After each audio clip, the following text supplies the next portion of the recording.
السلام عليكم ورحمة الله وبركاته. ازيكم عاملين ايه؟ لو مهتم بالجديد والمفيد فعلا من التطبيقات اشترك في القناة وفعل زر الجرس عشان يوصلك كل ما هو جديد ومفيد فعلا من التطبيقات. في القناة عندي اقدر افك التطبيقات الحديثة اللي بتسهل عليك حياتك اليومية والتطبيقات الفيك وكمان التطبيقات الهكر. النهاردة ان شاء الله مع شرح تطبيق جديد واسمه ويرن. التطبيق ده مساحته 25 ميجا، محمله اكتر من 5000 شخص. التطبيق ده تطبيق خاص بالجري. لو انت من عشاق الجري بتحب تجري لمسافات طويلة، بتحب تجري مع اصدقائك مع مجموعة، معكش اصدقاء وحابب ان انت تشترك من ضمن مجموعة، فالتطبيق ده بينظم زي جري ماراثون كده. بيكون للناس اللي هم الرياضيين او العدائين اللي هم بتوع العاب القوة، كنوع يعني هي كرياضة يعني. بس رياضة طبعا مش بيمارسها الواحد لوحده، لأن رياضة الجري أو رياضة العدائين دول بتحتاج ان هو يكونوا في مجموعة او جروبات علشان يقدروا ان هم يجروا لمسافات طويلة. لأن لو الواحد لوحده بعد ما يجري مثلا مسافة 2 كيلو 3 كيلو 4 كيلو 5 كيلو هيحس خلاص ان هو زهق ومل ومش هيبقى قادر يكمل. انما لما بيكون العدد كبير فبيقدروا يوصلوا مثلا لحد 8 كيلو 9 كيلو 10 كيلو.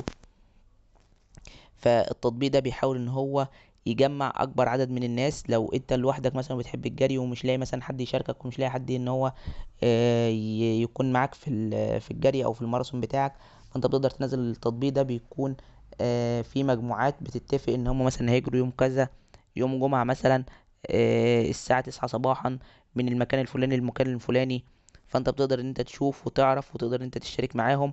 كمان التطبيق ده مش بيساعد العدائين بس، بيساعد اي حد عايز يلعب رياضة او حابب ان هو يغير نمط حياته. الناس اللي هي بتكون حابة ان هي تخس، الناس اللي بتكون حابة ان هي تلعب رياضة من اجل المحافظة على جسمها والمحافظة على وزنها والمحافظة على لياقتها البدنية والمحافظة على صحتها. فالتطبيق ده بيساعدهم على الموضوع ده. كمان بيديهم تمارين ان هم يعملوها مثلا في البيت في حالة ان هم مثلا مش قادرين يجروا او ما عندهمش وقت للجري او اي حاجة من الحاجات دي. كمان بيديهم اكل معين او نظام غذائي معين ان هم يمشوا عليه علشان يقدروا ان هم يحافظوا على وزن جسمهم. ده كده الغرض من التطبيق وده فايدة التطبيق. مشكلة التطبيق ان هو بيتضمن اعلانات وبيطلب منك الاشتراك وشراء التطبيق، بالاضافة لان التطبيق بيكون باللغة الانجليزية ما فيهوش لغة عربية.